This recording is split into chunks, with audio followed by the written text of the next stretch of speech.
Hello and welcome to this 34th episode of the Denver Homes Market Report. Last week, I hope you really enjoyed that show, at least half as much as I enjoyed creating it for you. It was the first time that I really got personal with my own story. However, I just felt it was an important one and the right time to do so. We are in an unprecedented times with the transition of power from one president to our next, and with the pandemic raging across this nation, all while we are on the brink of a vaccine. I'm no medical expert, but from what I hear, the two main companies producing and testing the vaccines have come up with two different versions. And while both have their advantages and disadvantages, both appear to be highly effective. This will no doubt change the game, and in time will get us past this virus outbreak. However, in the meantime, we all really need to heed the warnings, because rolling out a vaccine throughout the US and around the globe is no small feat. These vaccines require temperature control, and they are only viable for fairly short periods of time. So, getting this out and into the public and getting enough people vaccinated in order to bring this under control is going to take us all some time. We may need to stay vigilant for the next year while all this gets underway. So, let's all wear a mask, keep our distance, and stay at home as much as humanly possible. Okay, kinda got off on a tangent there, but an important one for us all. Let's do our best to protect those around us. My point in all this is we have so much going on, and with that, we can get blinders on and not keep our focus on our overall well-being and our futures. We all need to also think about what we need in life beyond the presidential transition, beyond the vaccine rollout, and beyond this pandemic. We can safely continue to plan out our lives and be ready for what lies ahead in the years ahead of us. Last week, we did something we have not done to date here on our Denver Homes Market Report podcast. We went back in time. This time was different. Normally, when I go back in time, I'm comparing all the transactions from a given month for last year and bringing them forward and comparing all the transactions in that same month for this year. However, this particular episode, I needed to find some answers to help me understand this crazy phenomenon we are experiencing here in the Denver homes market. I mean, here we are. We are in the middle of the multitude of issues I had just mentioned above. However, I had some of my clients out looking at homes, and before we could even see the pictures get loaded into the typical real estate sites, just 4 to 6 hours after the listing broker had made their client's home live on the MLS. They were not even on any of those national real estate sites yet. And there would be showings completely booked up and multiple offers, either in hand or inbound, on some of these homes. So after doing some research, here is what I found. First off, the reason there are no showings are due to the pandemic. And, we are not allowing more than one party at a time inside the home. If anyone has ever been out touring homes, the schedule is pretty much a crapshoot. I mean, you try your best to map it all out and visit each home within the time frame that you have set it up for, but there are so many factors that can affect that schedule. particularly when you're looking at a full list, a full day of 7 or even 8 homes that particular day. Sometimes you may see a home and your clients really like that home and they want to spend a little time there. Or you may drive by and decide that a particular neighborhood is just not right for them. Then, of course, there's traffic. So when you have all these homes set up on a tight 15-minute schedule, that home tour can go vastly different than you had anticipated when you mapped it all out and set up those showings just a few hours earlier. So that explains why when homes are coming on the market, it can be difficult to even get inside to see them right now. So my next question was, what is driving this huge demand? I mean, homes have multiple offers, either in hand or on their way, just hours into the marketing launch. And then, of course, if you're a seller, you want your home to stay active on the market at least through a weekend, so you can let all the potential buyers who want to see your home and possibly make an offer to do so. So you and your realtor may set up a time, say like on Sunday by 7 p.m. as the time that all offers must be submitted by. Then you give an expiration date of, say, Monday at 7 p.m. This gives you time so you and your realtor will have time to review all the offers and pick the one that you feel is the best offer. You want to balance that with the best chance of actually being executed. The highest offer often is not the best offer. I mean, I could offer you $1 million on your $500,000 home, but honestly, your final sales price would be set or at least limited by the appraisal. And even if it's a cash offer, be ready to pay when it comes to home inspection, because that cash buyer knows full well you will do just about anything to not lose that cash offer. You've got a 14 to 21 day close.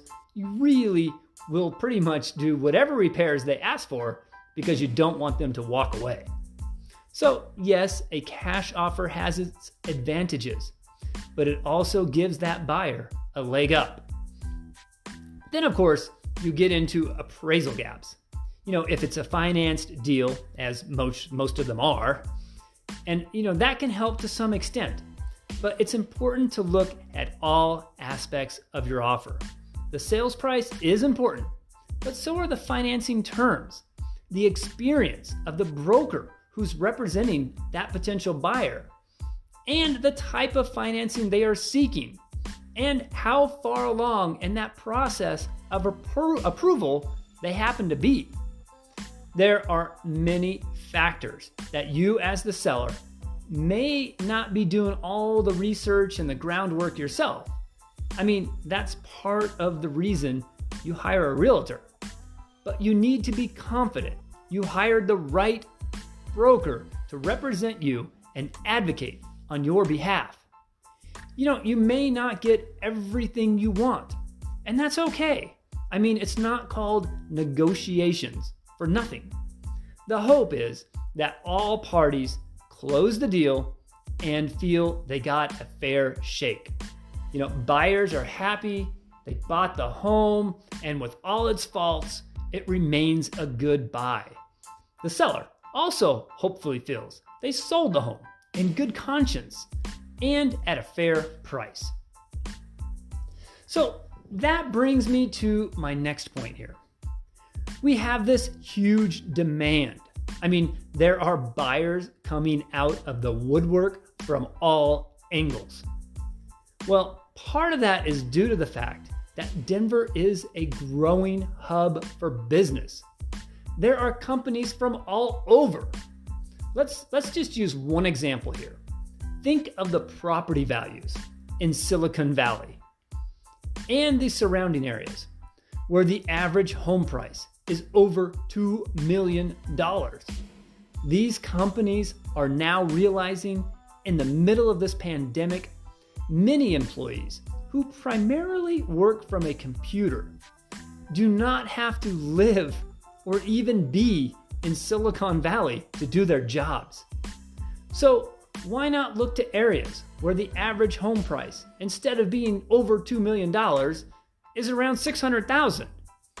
As of this moment, $1 million in Denver will yield you a pretty nice home. I mean, you can live in Highlands Ranch and be fairly comfortable on $1 million. Or, come north a bit, get into the Cherry Creek or the Cherry Hills Village area. Maybe a bit over $1 million, maybe 1.2 or 1.5 million, and still have an easy commute to maybe DTC for some work-related meetings as needed. This sounds expensive for you and I, who live here. But if you're with a tech firm and based out of one of these major tech hubs, Denver and even Boulder are really good and even comparatively affordable options. So that all sounds like the perfect storm. But there must be something else driving this bus. I mean, come on. I wrote several offers, all on homes that had only been on the market a day or two, in some cases, only a few hours, and with not even pictures yet. So last week, I was really trying to make the case that if you own a home and even think you may sell in the next 3 to 5 years, you may want to make that move sooner than later. We went back and we looked at October of 2019, where when you look at all the homes listed for sale, the inventory was around 28,000 different homes to choose from. Then we fast forwarded to October 2020, where we only had about 16,000 homes to choose from. So you've got this huge demand, and we have this incredibly low inventory. Then you couple that with interest rates below 3%, and wow, now that is the perfect seller's market. But do not despair. You as a buyer have incentives here. The inventory is low, so you have less homes to choose from. And no doubt, you are up against stiff competition. Then, you as a seller, you hold all the cards. If you price your home right, you'll have multiple offers in a fairly short period of time. If you don't price your home correctly, you get greedy, guess what? It may end up biting you. Buyers today have more technology at their fingertips than any point in history. They know what you paid for the home. They know when you bought the home. They know what your neighbors just sold for. The transactions today are as transparent as ever. So be smart. Hire an experienced realtor, me, and follow their guidance. After all, that's what you're paying them for. All right, so let's recap here and close out this session. The market is strong. Rates are low. A new presidential administration are on their way in. The vaccine is just around the corner, but we are not out of the woods just yet. Stay vigilant, keep your distance, wear your mask, single-use gloves and sanitizer handy. If you are thinking about selling your home in the next 3 to 5 years, you may consider doing that now. Strike while the iron is hot. If you're a buyer, rates are below 3% in some cases. So call me either way. I have an amazing lender partner, Jackson Riggs of the Mortgage Network. We'll work together to make your offer as strong as possible. And be ready. Your first offer may not be accepted. Don't take it personal.